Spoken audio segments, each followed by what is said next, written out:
when we thought we could be saved, we sought to face the sun's wrath and contain it. 4 towers would be built to pull her fury into this place and dispel it.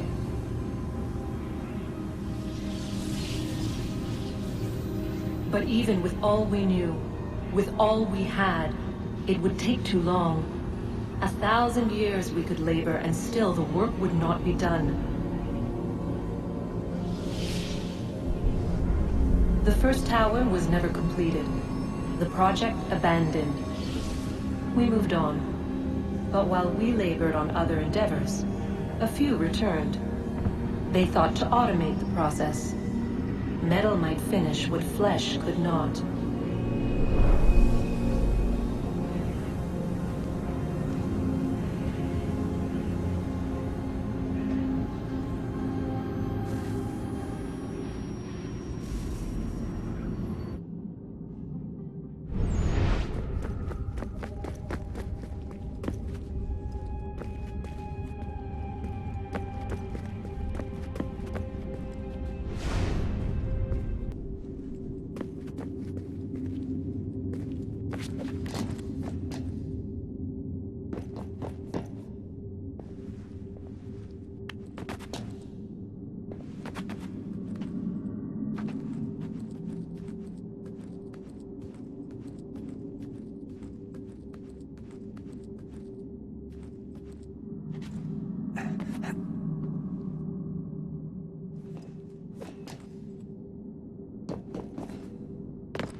If we could not meet the sun's cruel embrace, perhaps we might rebuke it. Already we could generate the fields to protect us in times of strife. But these were small and simple things. To replicate them on a scale the size of a world, we lack the energy to make it so. Half the world, they said then. It is better than none at all. We tried. Again, we failed. A quarter, they asked. Even this we could not do. A sixth, an eighth, a tenth, they cried.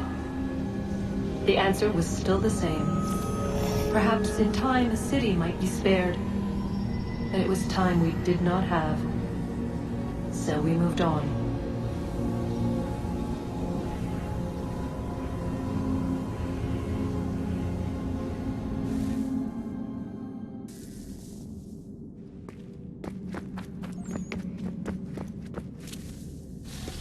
Wonder what's inside. Only one way to find out.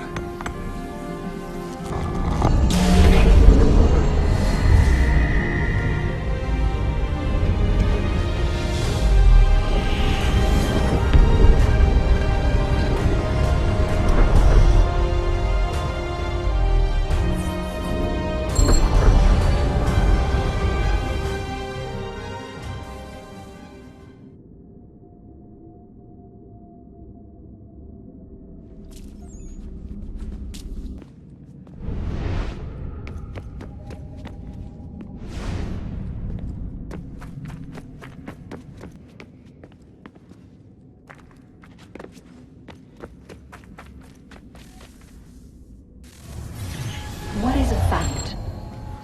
Is it fixed? Immutable? Certain in its existence and only awaiting discovery? Or might it be changed? Here we learned the answer, and thought that it might save us. They were used to command, to control, to own. But we soon discovered another use. When enough sat in thrall and were told to believe, their thoughts took on form. What was imagined became real. If 100 minds could wish away a wall or create a tree, what might 1,000 do? 10,000. More. Might we change the consensus and will the threat away?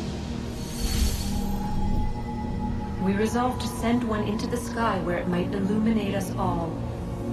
Once placed, a sentence would be uttered. Make us safe. In this way, we would change the consensus. We would save the world. But it never came to be. We sent a dozen of them skyward, but there was no way to maintain control, to direct the beam, to enthrall the world, to speak the words. Though this was strange and dangerous, what we tried next was worse.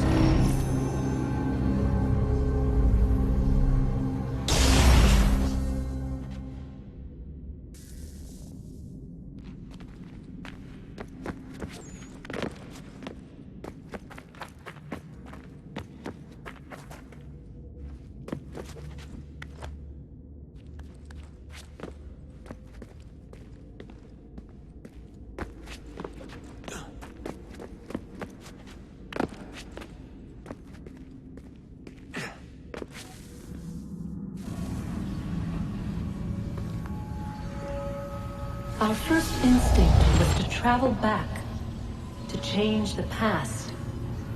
But we could not find a way. But forward, we could look forward. And so here we sought to see beyond ourselves, and know what was to come. First we watched to learn if our work would succeed. But the answer was always the same. So we moved on to other things, but she remained. The one you call Minerva. In time, she too stopped looking, and instead began to speak. She called out across time, in the hopes that you might be saved. She hid messages where none might find them, save for you and those within this place. Fascinating. Tired of it. The cryptic warnings, the threats. Just tell us what you want! But they are. We saw the Nephilim there. We seemed like grasshoppers in our own eyes, and we looked the same to them. Imagine trying to explain all this to a 2-year-old, to a grasshopper. When they said the will of the gods was unknowable, they meant it. Literally. I killed her, you know. I killed Lucy. It was the apple, son. It was Juno. I saw what she was. What would happen if I let her live? I could have stopped myself. I mean, there was a force there. But I didn't have to. I chose to. Desmond. Lucy was going to betray us and take the apple back to Abstergo. I saw the satellite launched. I saw them turn it on, and then it failed. Whatever's on the other side of that door, it benefits Juno. We need to be careful.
I'm telling you, there's something down here. Don't be daft. I don't know, maybe they were sleeping or something and we woke them. Some kind of cryogenics? Or hibernation? I mean, how do we know what the hell they were doing down here? They were working on a bunch of different solutions, but nothing worked. Just went from one to the next, and then... I don't know. They must have left at some point. After the end. I wonder what the world would be like if they'd succeeded. I'm more concerned about what it'll be like if we don't. Salvation. They found a way. Too late for them, but not for you. Sealed to protect it. So now it bars your way. Find the key. The past will tell.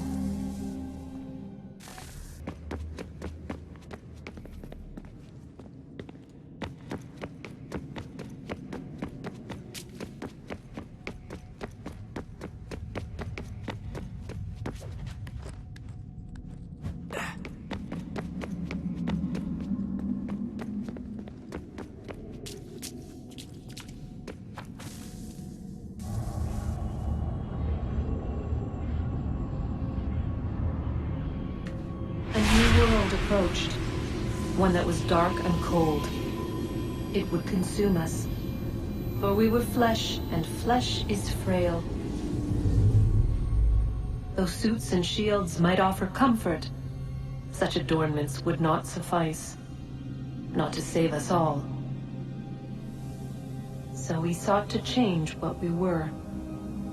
In this manner, we might thrive in a world made poisonous. It was Aita who volunteered to see if it might be done. Aita, my husband, my love. In the end, it changed him, ruined him. He was made a prisoner of the machines. The body might survive, but his mind became brittle to the touch. He begged me for release, for days, for weeks, for months. I pleaded with him to give us time to find another way. But there wasn't one. Not for him. Not for us.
What is consciousness but a series of electrical impulses?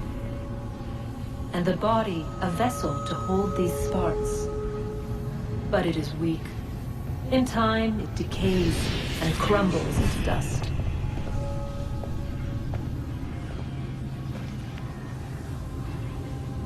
We asked ourselves then, what if it might be replaced with something stronger, something better? So we forged a new vessel, one that might endure.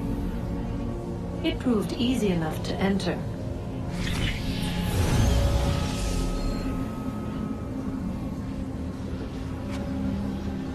But to leave, required something more. Something wrong. And so this too they abandoned. I wondered, though, were they right to turn away?